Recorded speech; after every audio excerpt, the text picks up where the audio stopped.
যত মাখলুক আমি আল্লাহ বানাবো সব মাখলুকের ভাগ্য লিখো। কলম নিজে নিজে লিখতে শুরু করলো আসমানের ভাগ্য, আসমান কত বড় হবে, কতটুকুন পুর হবে, আসমানের দরজা কোন বরাবর হবে, আসমানটা কত দূর এর থেকে আরেকটার কত দূরত্ব হবে, সব ড্রয়িং করলেন, আঁকলেন, লিখলেন। এরপরে জমিনের তকদির কলম লিখলেন, জমিনটা কত বড় হবে, জমিনের কোন অংশে পানি হবে, কোন অংশে সাগর হবে, কোন অংশে নদী, কোন অংশে খাল, কোন অংশে বিল, কোন অংশে পুকুর। এভাবে জমিনের তকদির ড্রয়িং করে আঁকে, কলম লিখতেছে জমিনের কোন জায়গায় কোন জেলা হবে, কোন থানা হবে, কোন দেশ কোন জায়গায় হবে। এরপরে কলম লিখে এই জমিনের কোন জায়গায় কার জন্ম হবে, কার ঘরে কার জন্ম, জন্ম তার কেমন হবে, মৃত্যুটা কেমন হবে, মাঝখানে কতদিন দুনিয়ায় থাকবে, কার সাথে বিয়ে হবে, কার সাথে সংসার হবে, সব মাখলুকাতের ভাগ্য যে কলম লিখছে ওই কলমের কসম। এবার বলেন ওই কলমটা কম দামি না বেশি দামি? আল্লাহ ওই কলমের কসম। থানবী রাহমাতুল্লাহি আলাইহি বলে, হ্যাঁ যদি দুনিয়ার কলম মনে করো আল্লাহ তাআলা দুনিয়ার কলমের কসম খাইছে, তাহলে দুনিয়ার কলম যদি ধরো, এই কলম আবার কোন কলম? থানবী বলেন এই কলম হলো আমার নবীদের সাহাবায়ে কেরামের হাতে দিয়া দিছিল। ওহী লিখো, কাতিবে ওহী যে সাহাবায়ে কেরাম কোরআনের আয়াত নাযিল হইলে পাতায় লেখা রাখতেন, চামড়ায় লেখা রাখতেন, গাছের শালের ভেতরে খালের ভেতরে লেখা রাখতেন। যে কলম দিয়ে কোরআন লেখা হইতো, আবু হুরায়রা যে কলম দিয়ে নবীর হাদিস লিখতো, থানবী বলে যেই কলম দিয়ে কোরআন হাদিস সাহাবায়ে কেরাম লিখা রাখতো, এই কলমের কসম আল্লাহ খাইছে। আর এ কারণেই তো এই কলম এত পাওয়ারফুল মিয়া। আরে ওই কলমটা শুধু মক্কা মদিনায় থাকে না, সাহাবায়ে কেরামের হাত পেয়া ওই কলম চলে আসছে কুফা নগরে, বসরা নগরে, মাহমুলকে পারেসের ভেতর ঢুকে গেল। আনোয়ার শাহ কাশ্মীরি কাশ্মীর থেকে ও কলম নিয়ে চলে আসছে, হুসাইন আহমদ মদনী কলম নিয়ে চলে আসছে দেওবন্দের ভেতরে। দেওবন্দ মাদ্রাসায় কলম দিয়ে লেখা শুরু হয়ে গেল, আলিফ বা তা সা। কোরআন লেখে, হাদিস লেখে, ইতিহাস লেখে, ফিকহে মাসলা মাসাইল লেখে, কোরআন হাদিসের ব্যাখ্যা বিশ্লেষণ তাফসীর লেখে, ফতোয়া লিখে। দেওবন্দ মাদ্রাসার কলম, এই কলমগুলো আছে কলমের কসম আল্লাহ তাআলা খাইছেন। থানবী রাহমাতুল্লাহি আলাইহি বলেন এই কলম হলো সেই কলম যে কলম দিয়া কোরআন লেখা হয়, হাদিস লেখা হয়। দেওবন্দ মাদ্রাসার কলমটাই তো চলে আসছে হাটহাজারী মাদ্রাসায়। হাটহাজারী মাদ্রাসার কলম এভাবে সারা বাংলাদেশে মাদ্রাসায় ছড়াইয়া গেল। দরগাতে আছে, কাতিয়াতে আছে, গওহরপুরে আছে, শ্রীমঙ্গলে আছে, সিলেট শহরে আছে, গৌহরী বাজার বরুণায় আছে। কলম ছড়তে ছড়তে ছড়াইতে ছড়াইতে সারেরগঞ্জ জামিয়া ইসলামিয়ার ভবনের ভেতরে কলম চলে আসছে। এ কারণেই তো বাংলাদেশের পাড়ায় মহল্লায় মাদ্রাসার যে কলমগুলো আছে, কলমের পেছনে আল্লাহর কসম আছে, আল্লাহর কসম। বুঝবা কেমনে? ওই মাদ্রাসা বন্ধের ষড়যন্ত্র চলতেছে স্বাধীনতার পর থেকে নিয়া, কিন্তু মাদ্রাসা বন্ধ হয় না। ছাত্র কমানোর ষড়যন্ত্র চলে, কিন্তু ছাত্র কমে না। মাদ্রাসার বিরুদ্ধে এত ষড়যন্ত্র হবার পরেও মাদ্রাসা দিন দিন বাড়ে, কারণ আল্লাহর কসম খাওয়া কলম যে মাদ্রাসার ভেতরে আছে, এই মাদ্রাসা বন্ধ করবার ক্ষমতা দুনিয়ার, পুরা দুনিয়ার সকল বেঈমানেরও না। এজন্য এই মাদ্রাসা কমে না বাড়ে, কথা কয় না? হ্যাঁ বলেন, মাদ্রাসা কমে না বাড়ে। প্রাইমারি স্কুলের হেডমাস্টার সাহেবের মাথাটা যখন স্কুলের ছাত্র খালি কমে, ছাত্রী খালি কমে, স্কুলের মাথা গরম, ছাত্র কমে, মাদ্রাসায় ছাত্র বাড়ে। এই কলমের কসম খাইছেন কে? আল্লাহ। আরো জোরে বলেন কে? আল্লাহ বলে কলমের কসম, কলমের লিখার কসম। এই কলম যে সব মাখলুকের ভাগ্য লিখছে, ওই লেখাগুলো কম দামি না বেশি দামি? এজন্য মুফাসসিরিনে কেরাম বলেন আল্লাহ তাআলা দামি দুইটা কসম খাইলো। দামি দুইটা কসম খায় নবীরে কয় মা আনতা বিনিমাতি রাব্বিকা বিমাজনুন। আল্লাহ বলে হাবিব, কাফের বেঈমান আপনারা যতই পাগল বলুক না কেন, আমি আল্লাহ আপনারা বললাম আপনি আল্লাহর নিয়ামতে বঞ্চিত হয়ে আপনি নবী পাগল না। আল্লাহ বলে নবী আপনি পাগল না। এ মুসলমান রে, আল্লাহ তাআলা এরপরে বলে ওয়া ইন্না লাকা লাআজরান গায়রা মামনুন। নিশ্চয় নবী আপনার জন্য অনিঃশেষ পুরস্কার, আল্লাহর পক্ষ থেকে এত পুরস্কার আপনার জন্য রাখছি নবী, যে পুরস্কার শেষ হবে না। এরপরে আল্লাহ তাআলা সার্টিফিকেট দিতেছে, দেখেন কি দেয়। আল্লাহ নবী আপনার চরিত্রের সনদ আমি আল্লাহ কথা বয়ান করলাম। والقلم وما يسطرون ما أنت بنعمة ربك بمجنون وإن لك لأجرا غير ممنون। এত কথা নবীর বললেন নবী, وإنك لعلى خلق عظيم। নিশ্চয় নবী আপনি হলেন সর্বোত্তম চরিত্রের অধিকারী। সর্বোত্তম বলতে কি বুঝছেন? আখলাকা আযীমা, আখলাকা আযীমা কি কেমনে বুঝাইতে পারেন? আখলাকা আযীমা কারে বলা জানো? আরে আম্মা জান আয়েশা সিদ্দিকা রাদিয়াল্লাহু তাআলা আনহাকে প্রশ্ন করা হলো, মা গো নবীর চরিত্র কেমন? মা জবাব দিয়েছে, নবীর চরিত্র হলো কোরআন। কানা খুলুকুল কোরআন, নবীর চরিত্র হলো আল্লাহর কোরআন। জোরে কোন সুবহানাল্লাহ। আওয়াজ দিয়া বলেন, কোরআনে কোনো ভুল আছে না, কোরআনে কোনো সন্দেহ আছে, কোরআনে কোনো কলঙ্ক আছে, কোরআনে কোনো মিথ্যা আছে, কোরআনে কোনো অভিনয় আছে। কোরআন যেমন সত্য, আমার নবীর চরিত্র তেমন সত্য। জোরে কোন সুবহানাল্লাহ। আম্মা জানা এসে বলে, কোরআনই হলো নবীর চরিত্র। কোরআন যদি পড়ো তো নবীর চরিত্র দেখবা কেমন। কোরআনে যা আদেশ করেছে আমার নবী আদেশ পালন করেছে, কোরআনে যা নিষেধ করেছে আমার নবী নিষেধ বর্জন করেছে। কোরআন অনুযায়ী হুবহু নবীর জীবন, এটাই হলো নবীর চরিত্র। আর কেমনে বোঝায়? ও মুসলমান, আমাদের সমাজে একটা স্লোগান দিয়া থাকে রে ভাই, আমার ভাইয়ের চরিত্র ফুলের মতো পবিত্র, আমার নেতার চরিত্র ফুলের মতো পবিত্র। এমন স্লোগান আমাদের দেশে আছে না নাই? যুক্তিবাদী হুজুর 50 বছর যাবত বয়ানে বলতেছে, আর দুইটা পাত্র কেন লাগাও না? আমার ভাইয়ের চরিত্র ফুলের মতো পবিত্র, দুইটা কেন বাদ দিলা? নামাজ পড়ো না এক ওয়াক্ত, গাঞ্জা টানে 3 ওয়াক্ত। আর আপনাদের অলিপুরি হুজুর কি কইছে? আল্লামা অলিপুরি হুজুরে কয় ফুলের সাথে তুলনা দিল কে? আর কত জিনিস তো আছে। তসবির সাথে কইতে পারবে, আমার নেতার চরিত্র তসবির মতো পবিত্র, আমার নেতার চরিত্র মিসওয়াকের মতো পবিত্র, আমার নেতার চরিত্র আতরের মতো পবিত্র। এইটা না হইয়া ফুলের মতো পবিত্র কেন হবে জানেন? এদের চরিত্র আসলে ফুলের মতোই। ফুল যেমন 3 দিন পরে পচে যায়, নেতারাও 3 দিন পরে ওই টাটকা মুরাদের মতো নায়িকার ঘরে গিয়া পচে যায়। এদের চরিত্র ফুলের মতো। আপনার আমার নবীর চরিত্র হলো আখলাকা আযীমা। এই নবীর উম্মত মাত্র 10-12 মিনিট মনোযোগ দিয়ে শুনো, আখলাকা আযীমা কারে বলে জানো? নবীর বয়স 63 বছর। 63 বছর, জোরে বলেন কত বছর? 4-5টা কথা মনে রাখেন। 63 বছর বয়সে আমার নবী জীবনে কাউরে গালি দেয় নাই। সুবহানাল্লাহ, সুবহানাল্লাহ। 63 বছর বয়সে আমার নবী জীবনে কাউরে ধমক দেয় নাই। 63 বছরের জীবনে আমার নবী কাউরে থাপ্পড় দেয় নাই। 63 বছরের জীবনে আমার নবী কাউরে বকা দেয় নাই। কেমনে সম্ভব? হ্যাঁ সম্ভব। নবী তার ব্যক্তিগত কোনো কারণে কাউরে ধমক দিল না, কাউরে গালিও দিল না, কাউরে থাপ্পড়ও দিল না, কাউরে আঘাত করলো না। হ্যাঁ মাঝে মধ্যে তরবারি হাতে নিয়েছে, কিন্তু নিজের স্বার্থে নয়, ইসলামের স্বার্থে। মাঝে মধ্যে ধমক দিছে, নিজের স্বার্থে নয়, ইসলামের স্বার্থে। মাঝে মধ্যে যদি কাউরে ধমক দেওয়া লাগছে তো ইসলামের স্বার্থেই দিছে, কিন্তু ব্যক্তিগত কোনো কারণে সুবিধা অসুবিধার জন্য কাউরে নবী জীবনে একটা ধমক দেয় নাই।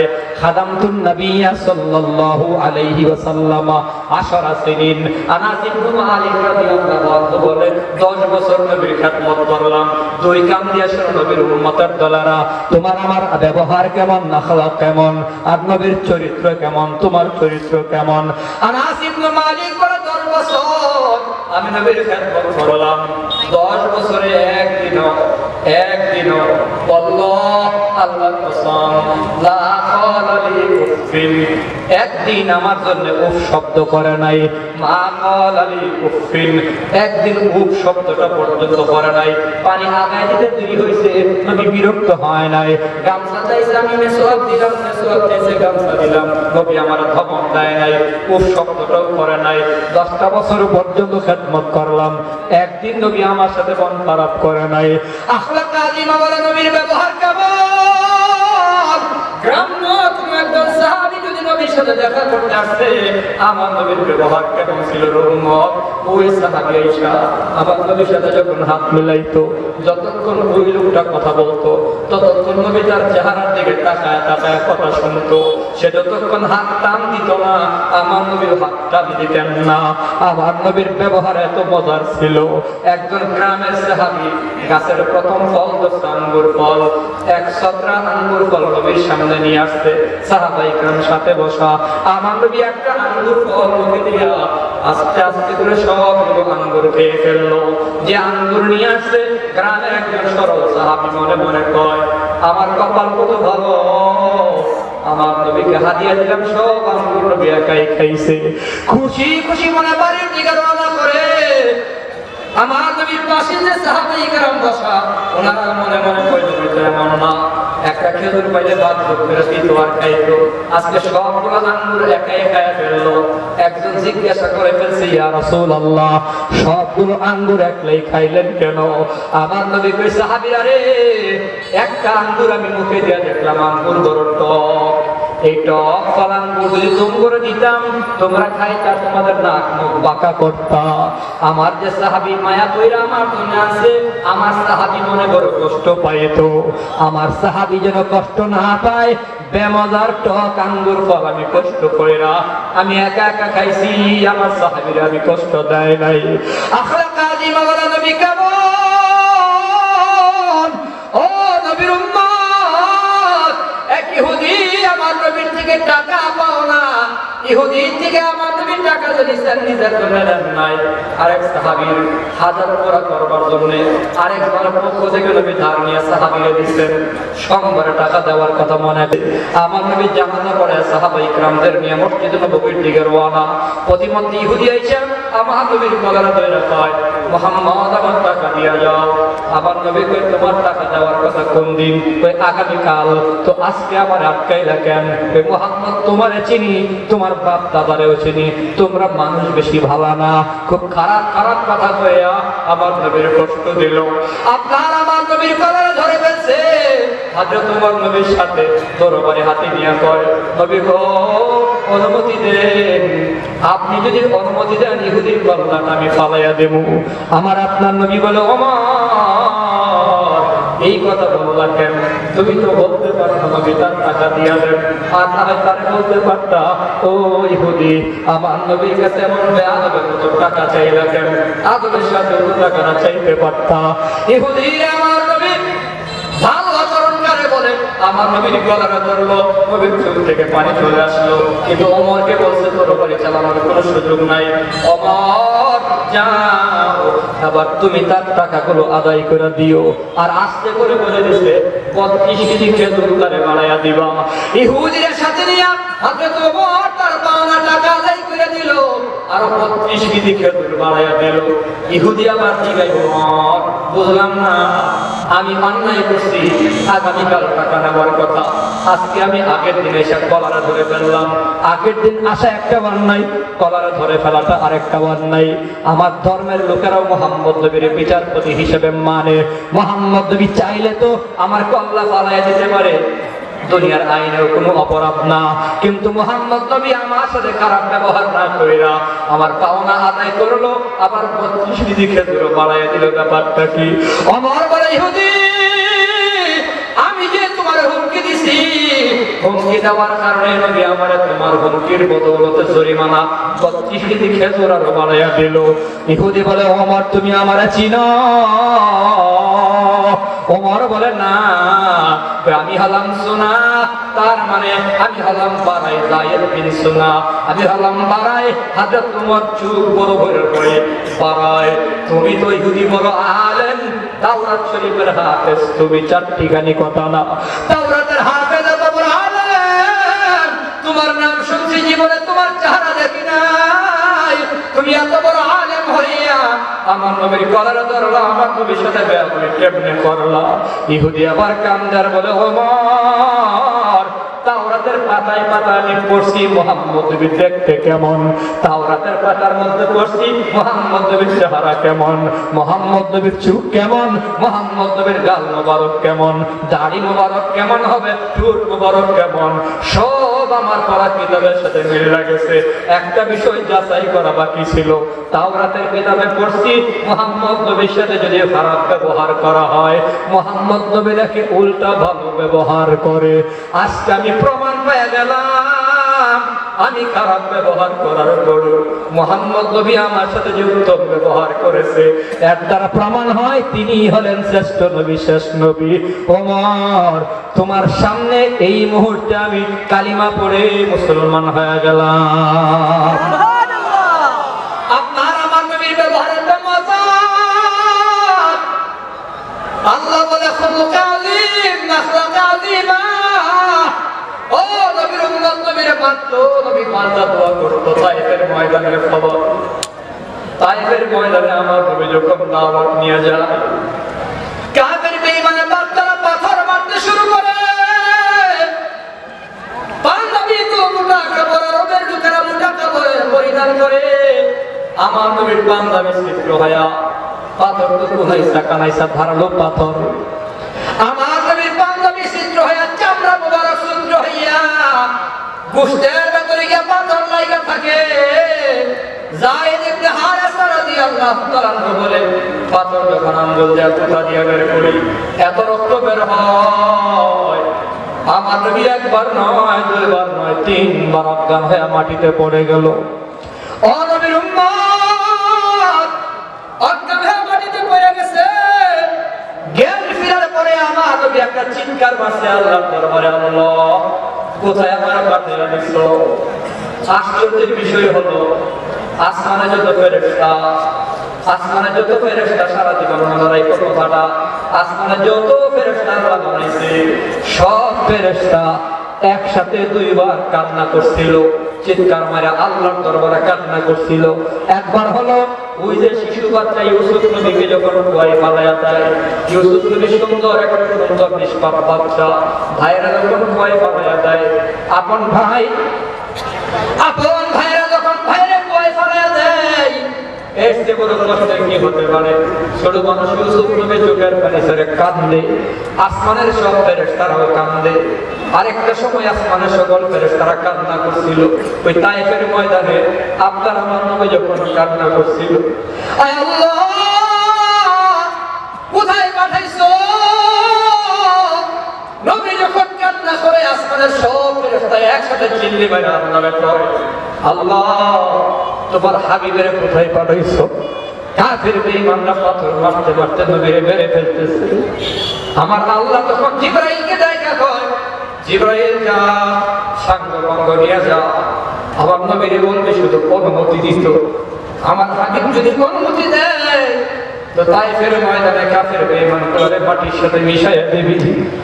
জিবরাইল আইসা কই, নবী গো আপনি যদি অনুমতি দেন তাহলে মিশাইয়া দেন। আমার নবী কান্দার কই, জিবরাইল না না, তারা বুঝো না, আমার মারছে তারা বুঝো না। আল্লাহুম্মা আগফির লিকাওমি, আল্লাহুম্মা হদি কাওমি। আমার নবী মার খায়া তাদের জন্য দোয়া করে, এরই নাম হলো আখলাক আযীমা, সর্বোত্তম চরিত্রের মিয়া। এই চরিত্র নিয়েই যদি দাওয়াত দেওয়া লাগবে, দাওয়াতের তাবলীগ হলো নবীওয়ালা কাজ।